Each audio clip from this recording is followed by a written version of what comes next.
Bismillahirrahmanirrahim. Assalamualaikum warahmatullahi wabarakatuh. Innal hamdalillah nahmaduhu wa nasta'inuhu wa nastaghfiruh wa na'udzu billahi min syururi anfusina wa min sayyiati a'malina. May yahdihillahu fala mudhillalah wa may yudhlil fala hadiyalah. Asyhadu alla ilaha illallah wahdahu la syarikalah wa asyhadu anna Muhammadan abduhu rasuluhu la nabiyya ba'dah. Allahumma sholli ala Muhammad wa ala ali Muhammad. Saudaraku, dimanapun berada, saya Prasetyo dari Yogyakarta.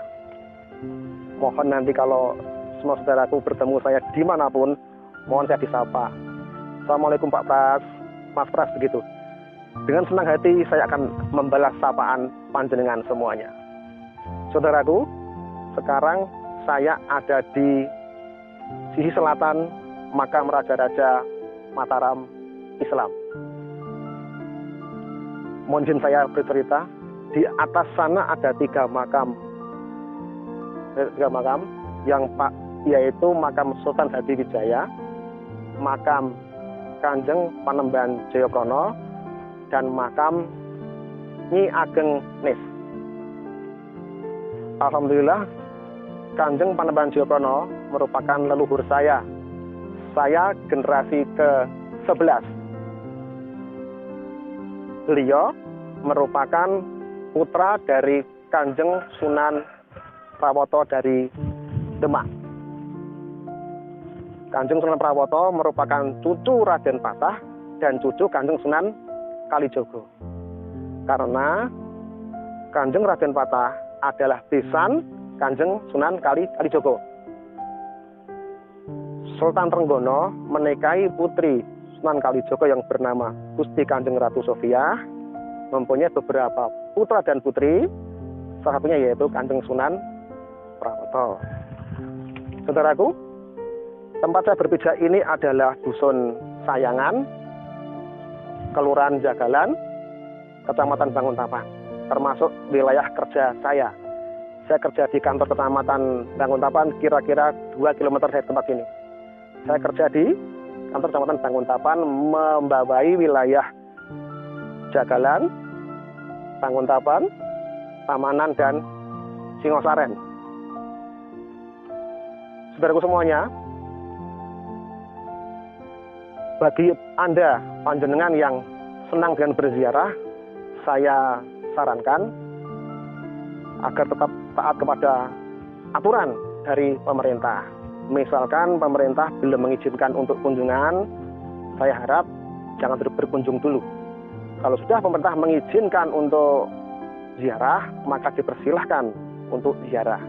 Yang penting taati aturan pemerintah. Kemudian taat dengan prokes, memakai masker, cuci tangan, kemudian menjaga jarak. Oke, begitu.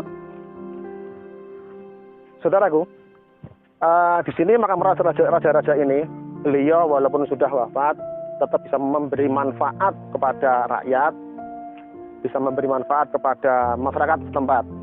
Di sana ada bapak-bapak juru parkir, di situ juga ada kuliner, juga ada pasar kota gede, sehingga insya Allah para raja ini dengan memberi manfaat bisa menjadikan amal jariah dari Allah Subhanahu wa taala. Sudah meninggal masih bisa memberdayakan masyarakat. Cuman saya mengingatkan pada diri saya sendiri dan pada semua saudaraku, ziarah dengan tujuan pertama, kita ingat kepada Allah bahwasanya kita semua akan meninggal dunia. Walaupun seorang raja yang berkuasa, yang punya power, besok pasti akan wafat. Kita ziarah kubur manfaatnya untuk mengingat kematian. Yang kedua, kita mendoakan raja yang dikunjungi agar diampuni kesalahannya oleh Allah Subhanahu wa taala dan diterima semua amalnya oleh Allah Subhanahu wa taala. Kita manusia tidak ada yang maksum, tidak ada yang lepas dari dosa. Kita pasti punya banyak kesalahan. Kulu bani Adam khotoun. Setiap anak Adam itu pasti banyak kesalahan. Dan sebaik-baik orang yang bersalah, wahal khata'un atawabun adalah orang yang bertaubat. Jadi kita semua adalah orang yang bersalah. Sebaik-baik orang yang bersalah adalah yang bertaubat. Semuanya, para raja juga punya salah. Kita ziarah untuk mengingat kematian dan untuk mendoakan para raja agar diampuni semua salahnya dan diterima semua amalnya. Begitu. Mohon izin saya bercerita. Istilah Raden. Raden itu apa? Putra raja pertama, atau saya katakan orang pertama, putra raja Majapahit yang memakai gelar Raden pertama kali adalah Raden Patah. Saya ulangi, putra raja Majapahit yang pertama-tama memakai panggilan Raden adalah Raden Patah. Zaman dulu pada zaman Majapahit tidak ada istilah Raden. Kayak Wijaya adalah Dyah Wijaya, pendiri Majapahit, ya, bukan Raden Wijaya. Raden itu dipakai pertama kali oleh Raden Patah, putra Prabu Brawijaya V. Apakah itu Raden artinya? Raden itu dari asal kata Rofiuddin atau Rahadian. Untuk memudahkan kita bicara, orang Jawa bilang Raden. Artinya yaitu sebuah pesan moral dari seorang raja atau seorang sultan kepada anak cucunya agar dia taat kepada Allah, taat kepada Nabi, dan berbuat baik pada pemerintah yang sah. Saya ulangi, Raden Patah disebut dengan Raden. Artinya dia itu menunjukkan untuk taat kepada Allah, taat kepada Nabi Muhammad SAW, dan berbuat baik kepada pemerintah yang sah. Setelah zaman kita, ataupun Raden Patah dan raja-raja yang lain merupakan ada pesan moral untuk anak cucunya agar taat kepada Allah, kepada Nabi Muhammad SAW, Rasulullah, dan kepada pemerintah yang sah. Jadi pada waktu orang dibilang bangsawan. Kenapa dibilang bangsawan? Dia taat pada pemerintah, bukan yang suka kudeta, bukan yang suka membuat masalah ataupun membuat onar pada pemerintah. Itu.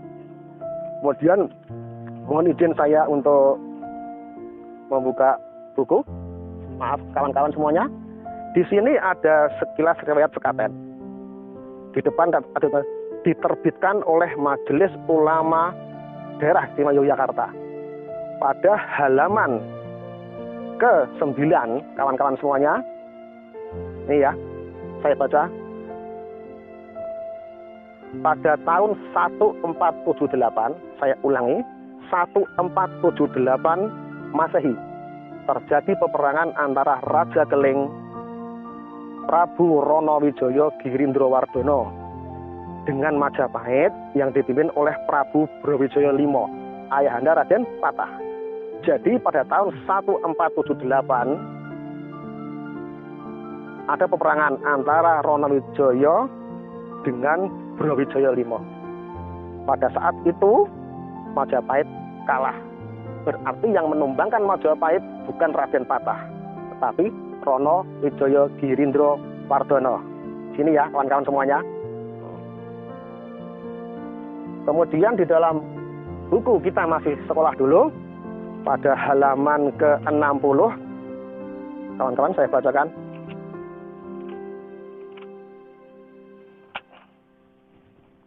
Ini. Telah kita ketahui bahwa Raja Daha Girindrowardono dapat berhasil menduduki Majapahit pada tahun 1478 sampai tahun 1498. Berarti yang meruntuhkan Majapahit bukan Raden Patah, tetapi siapa? Girindrowardono. Oke? Kemudian di dalam buku Tareh ini punya SMP Muhammadiyah. Punya SMP Muhammadiyah. Ini maksudnya kurikulum untuk SMP. Pada halaman ke-45. Tak bacakan, ada sumber yang saya sampaikan. Di sini Kerajaan Demak, Raden Patah, ya jelas dimulai tahun 1500.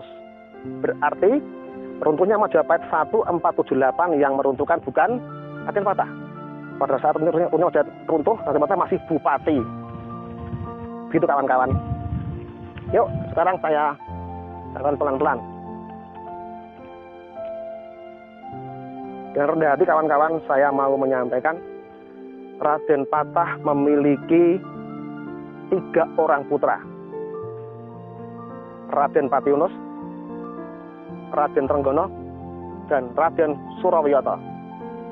Saya sering ditanya sama orang-orang, Mas, mengapa setelah Raden Patah wafat diganti Sultan Patiunus, kenapa diganti Raden Trenggono, bukan Raden Surawiyoto? Padahal Surawiyoto lebih tua daripada Raden Trenggono. Saudaraku, yuk. Raden Patah memiliki beberapa istri. Istri pertama yaitu Sarifah Dewi Murtasimah, putri Kanjeng Sunan Ampel. Melahirkan putra pertama, namanya Raden Patiunus. Oke. Kemudian dia menikahi putri Adipati Jipang, selir ya, melahirkan Raden Surawiyoto, bapaknya Haryo Penangsang. Kawan-kawan. Kemudian setelah itu, anak berikutnya yaitu lahir dari Sarifah Dewi Murtasimah, putri Sunan Ampel, sebagai permaisuri Raden Trenggono. Ya, paham tak kawan-kawan? Jadi setelah, saya tidak untuk membuka luka lama, tapi ini saya hanya menjelaskan, karena ditanya, saya menjelaskan. Setelah Raden Patah jadi raja bernama Kanjeng Sultan Shah Alam Akbar Al-Fatah. Sampeyan dalem ingkang sinuwun Kanjeng Sultan Shah Alam Akbar Al-Fatah jumeneng kaping pisan ing Demak. Itu kan merupakan pewaris Raja Majapahit. Nggih. Kemudian setelah beliau wafat digantikan oleh putranya, yaitu Kanjeng Sultan Patiunus. Putra yang lahir dari ibu permaisuri, yaitu istrinya Raden Patah yang dari putri Sunan Ampel. Setelah Kanjeng Patiunus wafat, kemudian terjadi 2 jago, yaitu Raden Surawiyoto yang lahir dari istri selir dari Jipang, dan Raden Trenggono, adik Patiunus yang lahir dari ibunya, yaitu permaisuri Sarifah Murtasimah, putri Sunan Ampel. Tentunya kita sudah tahu jawabannya, yang berhak adalah putra yang lahir dari seorang ibu permaisuri, yaitu Raden Trenggono. Saya tidak membuka luka lama, ini hanya menjelaskan atas pertanyaan dari kawan-kawan semuanya. Nah, kemudian Sultan Trenggono setelah wafat digantikan oleh putranya, yaitu Sunan Prawoto. Ya. Istrinya Sultan Trenggono yaitu Gusti Kanjeng Ratu Sofia adalah putri Sunan Kalijogo, melahirkan Kanjeng Sunan Prawoto. Itu moyang saya generasi ke-12. Nah, kemudian Kanjeng Sunan Prawoto setelah wafat, saya nggak cerita bagaimana ceritanya. Kemudian putranya Kanjeng Panembahan Jayaprana mengungsi ke Alas Mentau sini, namanya Kanjeng Panembahan Jayaprana, yaitu di makam di paling atas sana. Ada Sultan Hadiwijaya, ada Kanjeng Panembahan Jayaprana, ada Nyi Agnes. Nah, di bawahnya ada Eyang Panembahan Senopati, ada Eyang Ki Ageng Pemanan, ada Eyang Ki Juru Mertani. Begitu. Artinya apa? Kanjeng Panembahan yaitu memimpin kita untuk taat pada Allah, taat kepada Rasul, taat pada negara. Bangsawan kan taat pada negara, tidak mengkudeta negara. Kemudian beliau mengajak orang menembah pada Allah Subhanahu wa taala. Maksudnya seperti itu, dinamakan Panembahan. Kawan-kawan, ini adalah silsilah fotokopi yang dikeluarkan pada zaman Sultan Hamengkubuwono ke-9. Fotokopinya kawan-kawan. Yang asli ada di bulik saya. Bulik itu adik sepupunya ayah saya. Ya. Jadi di sini jelaskan Kanjeng Panembahan Jayaprana mempunyai putra Pangeran Jayaprana. Disebut pangeran karena dia adalah putra seorang Panembahan. Dan ada pesan moral dari kakek moyangnya untuk mentaati Allah, taat pada Rasul, berbuat baik pada pemerintah. Selanjutnya Pangeran Jayaprana mempunyai putra namanya Tumenggung Wirawangsa. Raden Mas Tumenggung Wirawangsa. Kenapa Raden Mas? Di sini ada sesebutane darah dalem panjenengan noto. Begini, tedak kaping loro, itu cucu, itu generasi kedua disebut Raden Mas. Raden Mas. Kenapa Raden sudah saya sebutkan, yaitu orang yang ada beban moral untuk taat pada Allah, pada Rasul, dan berbuat baik pada negara. Jadi dia itu disebut dengan Raden Mas. Generasi kedua, cucu, kemudian ketiga buyut, canggah, masih pakai RM. Ini ya. Kemudian dari Tumenggung Wirawangsa ini berputra Raden Ngabei Wangsa Wijaya. Raden ini yaitu taat pada Allah, pada Rasul, berbuat baik pada negara. Lalu pada masa Sultan ketiga ini ada Raden Tumenggung Jayadirja di sini, moyang saya yang nomor 3. Lalu selanjutnya ada Raden Mas Kyai Badarudin. Beliau makamnya ada di sebelah utara Tegalrejo. Yuk kita renungkan. Tegalrejo adalah tempat Pangeran Diponegoro. Di sana itu. Kemudian di utaranya punya moyang saya, Raden Mas Kyai Badarudin. Tanah Pangeran Diponegoro di sini. Tanah Mbah Badarudin di sini. Sangat berdekatan tanahnya. Karena masih keluarga. Kemudian setelah itu beliau mempunyai seorang anak bernama Raden Kriyawijaya. Yuk, kemudian Raden Panji Mangunrejo ini Mbah Canggah saya, kemudian Mbah Demang saya, Mbah Buyut saya, seorang Demang. Saya ulangi, disebut dengan Raden. Itu bukan untuk gagah-gagahan, bukan untuk sombong-sombongan, tetapi itu adalah pesan moral dari seorang sultan untuk dia lebih taat kepada Allah, taat pada Rasul, dan berbuat baik pada pemerintah yang sah. Disebut bangsawan seperti itu. Bukan darah biru sobek tetap merah darahnya. Ya kawan-kawan, ini adalah Mbah Buyut saya, lalu Mbah saya, ayah saya, dan terakhir saya. Begitu. Demikian saya sampaikan, tak mantapkan lagi, orang pertama yang disebut dengan Raden adalah Raden Patah. Putra-putri Brawijaya pada zaman Majapahit tidak pernah disebut Raden. Karena apa? Raden itu dari kata-kata Rahadian atau Rofiuddin. Artinya orang yang taat pada Allah, taat pada Rasul, dan berbuat baik pada pemerintah yang sah. Tidak pernah bikin onar pada pemerintah, tidak pernah mengkudeta negara. Cintanya pada negara ada di pundaknya. Disebut bangsawan. Artinya seperti itu. Jadi kalau tiba-tiba ada orang di depan namanya ada R, itu ada pesan moral dari para sultan yang di atasnya atau para kakek adalah untuk dia lebih taat pada Allah, taat pada Rasul, dan taat kepada pemerintah yang sah. Oke?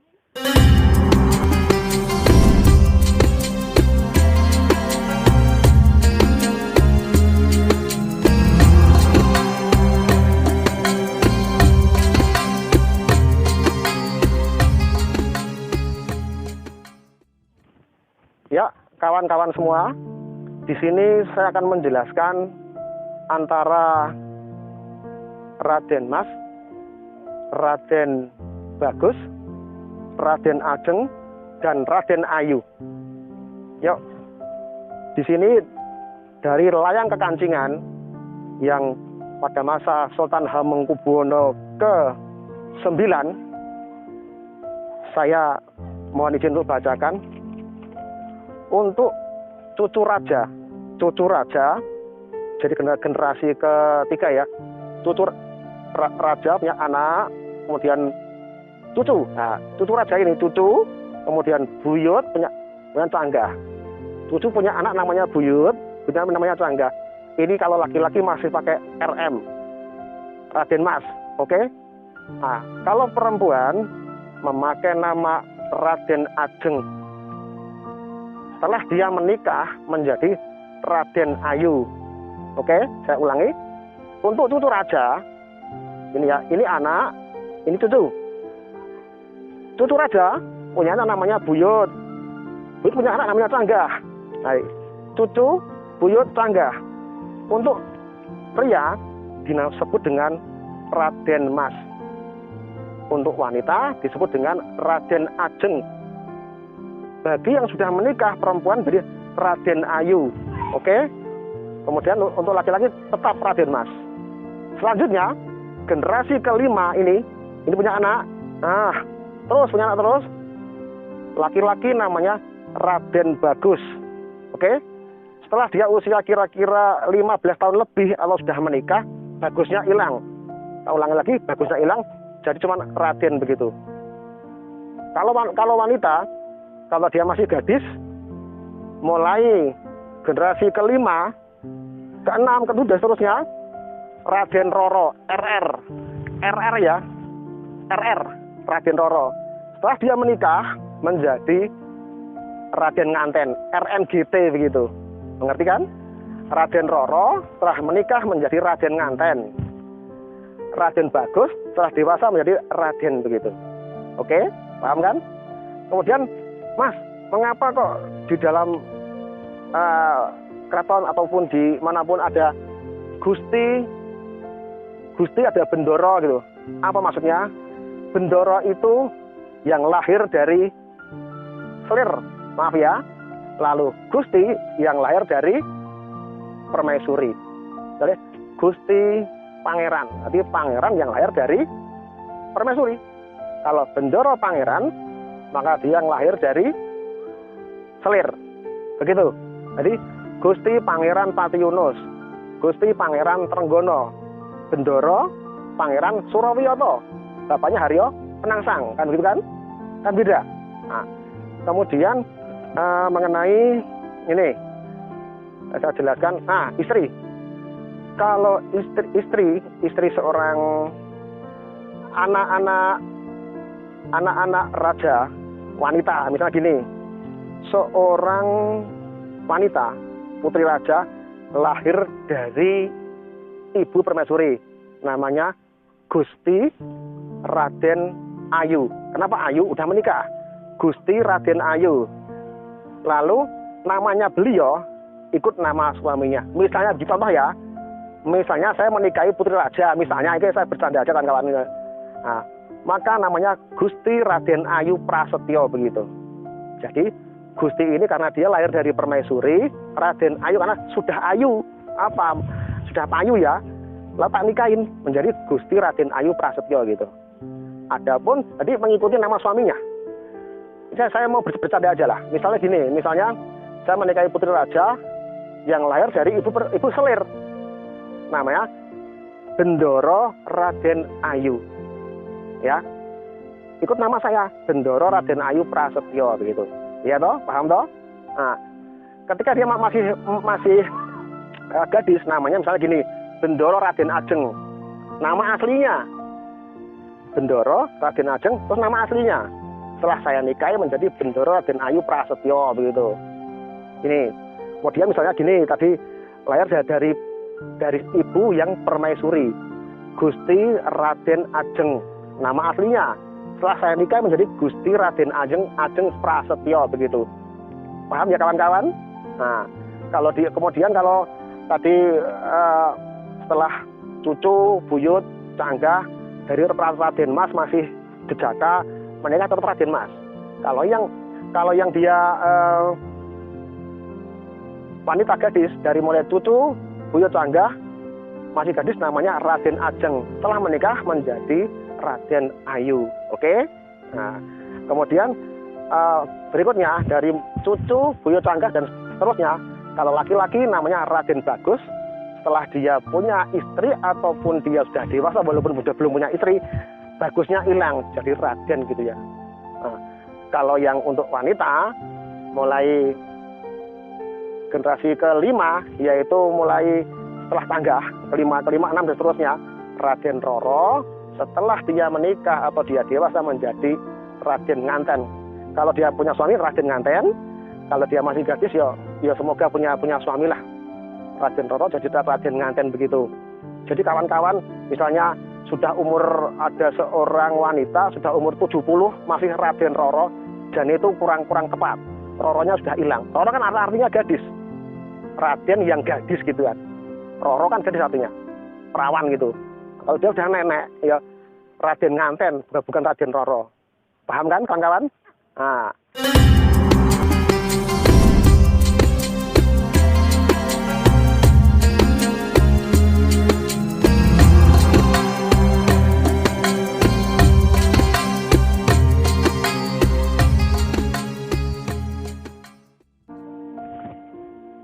Ya, kawan-kawan, saya akan menjelaskan tentang sesebutan bagi istri raja dari permaisuri atau yang dari selir. Yuk kawan-kawan, untuk istri raja dari permaisuri dipanggil dengan Gusti Kanjeng Ratu. Ya, istri raja yang menjadi permaisuri disebut dengan Gusti Kanjeng Ratu. Adapun istri raja yang dari selir atau menjadi selir namanya Bendoro Kanjeng Ratu. Begitu. Anaknya karo selir dibilang juga kalau laki-laki Bendoro Pangeran, kalau perempuan Bendoro Raden Ajeng, begitu. Oke. Kalau yang dari permaisuri Gusti Pangeran. Oke. Kalau yang lahir wanita dari istri permaisuri disebut Gusti Raden Ajeng. Permaisuri itu Gusti, kalau Bendoro itu untuk selir, begitu. Kawan-kawan, saya nasihatkan untuk semua saja, termasuk saya sendiri. Di beberapa tempat sekarang muncul kekayaan budaya, alhamdulillah.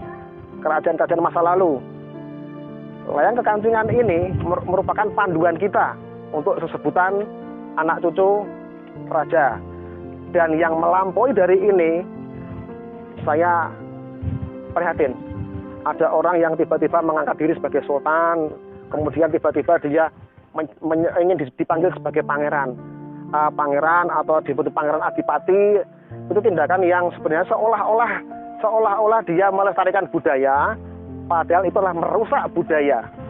Ya kawan-kawan, misalkan saya di sini disebut dengan Raden, artinya taat pada Allah, kepada Rasulnya, pada pemerintah yang sah.